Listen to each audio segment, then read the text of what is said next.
La Fabrique Audio présente La Petite Histoire. www.lafabriqueaudio.com. Nous sommes au début du printemps 1996 et Brian Bethel, un journaliste américain qui travaille à Abilene, au Texas, va vivre une expérience troublante. En effet, l'homme va faire la rencontre d'adolescents mystérieux, les enfants aux yeux noirs. Vous êtes maintenant ici, et quoi qu'il arrive, vous ne pouvez plus reculer. Salut tout le monde, bienvenue dans un nouvel épisode de La Petite Histoire du Paranormal, le dernier de l'année 2022. Merci d'avoir été toujours aussi nombreux cette année-là et n'hésitez pas à venir nous faire un petit coucou sur les réseaux sociaux, Instagram, Facebook, Twitter, on vous attend. Cet épisode est écrit et réalisé par Sébastien Girard et c'est moi, Florent Mounier, qui vais vous le raconter. Et sans plus attendre, on reprend le chemin du Texas où nous attend donc Brian Bethel. Nous sommes au printemps 1996 et Brian sort en voiture parce qu'il doit aller déposer un chèque à la poste, un chèque pour régler sa facture d'internet. Alors en chemin, il décide de s'arrêter sur un parking, le parking d'un cinéma, parce qu'il s'est rendu compte qu'il n'avait pas rempli son chèque. Brian commence donc à écrire sur ce chèque, éclairé par le néon rouge du cinéma, quand soudain, on frappe à sa vitre. Alors forcément, Brian sursaute, il lève les yeux pour voir qui est en train de frapper à la vitre de sa voiture. Et derrière la fenêtre, ce sont deux ados. Des ados vraiment pas très vieux, puisque le plus âgé semble avoir à peine 14 ans. Celui-ci porte une veste à capuche avec un motif à carreaux gris ainsi qu'un jean. Ses cheveux sont bruns, bouclés, sa peau couleur olive et son visage dégage une assurance plutôt tranquille. Alors Brian pense « Génial, ils vont me taxer de l'argent ces deux-là ». Brian est plutôt méfiant, alors il entrouvre la fenêtre de sa voiture et il demande aux deux adolescents ce qu'ils lui veulent. « Ouais, je peux vous aider ?» Le plus âgé esquisse un très large sourire, un sourire qui glace immédiatement le sang de Brian. Brian ne sait pas pourquoi, mais il sent que quelque chose ne tourne pas rond. Une peur terrible s'empare alors de lui. Bonsoir monsieur, vous allez bien ? Nous avons un problème. Vous voyez, mon ami et moi, nous voulons voir un film. Mais nous avons oublié notre argent. Nous devons retourner le chercher chez nous. Pourriez-vous nous aider ? Brian est journaliste, alors il a l'habitude des interactions sociales. Et il a bien remarqué qu'en général, à cet âge-là, les jeunes sont plutôt hésitants quand ils parlent à des inconnus. Ils ne sont pas très sûrs d'eux. Mais là, cet adolescent qui vient de parler, il est différent. Il demande de l'aide comme si c'était évident que Brian allait accepter. Et sa façon d'être, son sourire, tout ça, ça rend notre journaliste vraiment mal à l'aise. C'est comme si, indirectement, le jeune disait « Je sais quelque chose et tu ne vas pas aimer ça. Mais la seule façon de savoir ce que c'est de faire ce que je te dis. » Ah, c'est pas très rassurant tout ça. C'est donc le plus grand qui parle. Et le plus petit, lui, il est à côté du grand. Il ne dit rien.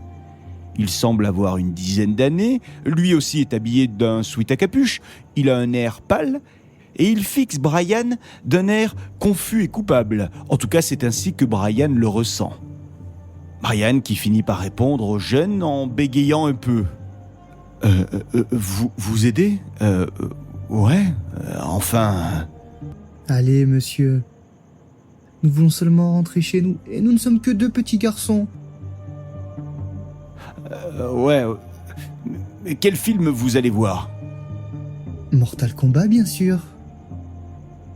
Ah, et c'est vrai qu'à l'époque, c'est Mortal Kombat qui est au cinéma et tous les ados vont voir ce film. Le petit garçon qui est à côté du grand semble être de plus en plus nerveux au fur et à mesure que la conversation avance. Et puis, il y a quelque chose de très bizarre. La fameuse séance de cinéma pour Mortal Kombat, elle a déjà commencé. Et c'était il y a 1 heure. Donc logiquement, les deux jeunes n'ont rien à faire dehors. Allez monsieur, laissez-nous entrer. Nous ne pouvons pas monter dans votre voiture si vous ne nous invitez pas. Laissez-nous entrer et nous serons partis avant que vous le sachiez. Nous irons chez notre mère. »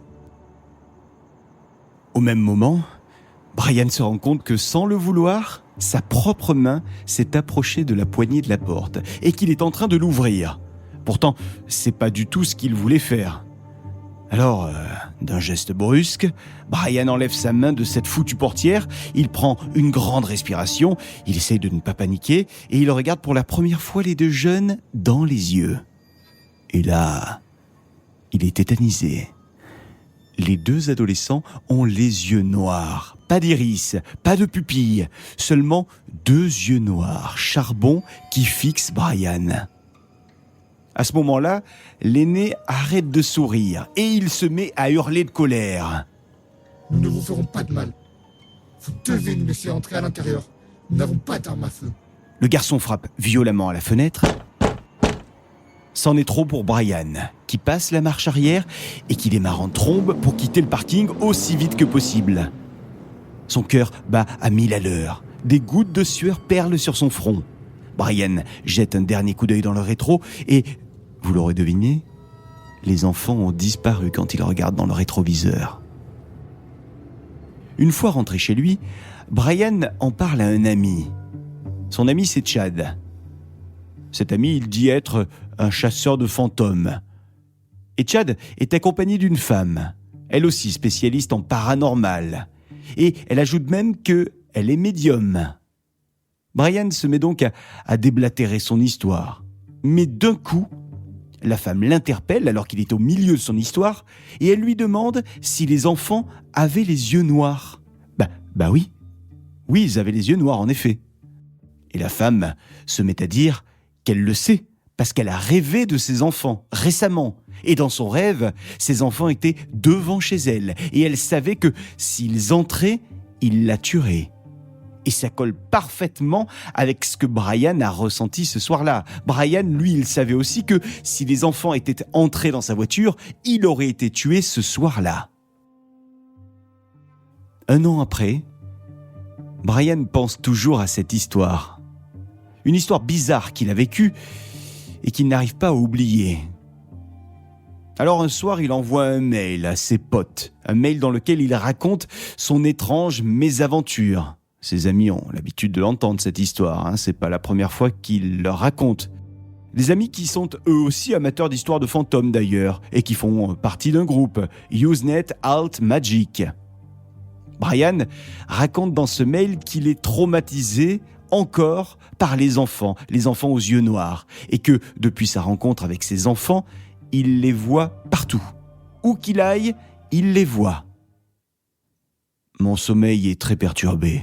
En fait, je ne veux plus dormir du tout. Je ne me sens pas en sécurité quand je dors. Je vois continuellement la silhouette de ces enfants qui apparaît au pied de mon lit ou qui m'attend devant ma porte quand je sors. Dans les films d'horreur, à chaque fois que je vois l'image d'un enfant aux yeux noirs, ça me renvoie à des moments terribles, ces moments angoissants dans ma voiture, ce moment où je ne savais pas si j'allais mourir ou non avec ces enfants. J'ai jamais été aussi terrifié. Alors ce témoignage de Brian, il a été rendu public. Et il a permis à d'autres personnes de témoigner ensuite. Des personnes qui ont, elles aussi, affirmé avoir été victimes de ces enfants aux yeux noirs. Des témoignages que vous pouvez facilement, si vous le souhaitez, retrouver sur Internet, tout comme celui de Brian Bethel d'ailleurs, qui est encore bien vivant. Évidemment, on peut se poser encore une fois la question de légende urbaine ou histoire vraie. En tout cas, ce mythe des enfants aux yeux noirs est devenu célèbre, au point qu'un film, Let Us In, a traité le sujet. Et je vous conseille de le mater, ce film. Voilà pour cette petite histoire de Brian Bethel et de son expérience avec les enfants aux yeux noirs. Merci de l'avoir écoutée. Elle a été écrite et réalisée par Sébastien Girard et j'ai eu le plaisir de vous la raconter. À très bientôt avec la petite histoire de la Fabrique Audio. La Fabrique Audio présente La Petite Histoire. Vous souhaitez devenir sponsor de ce podcast ?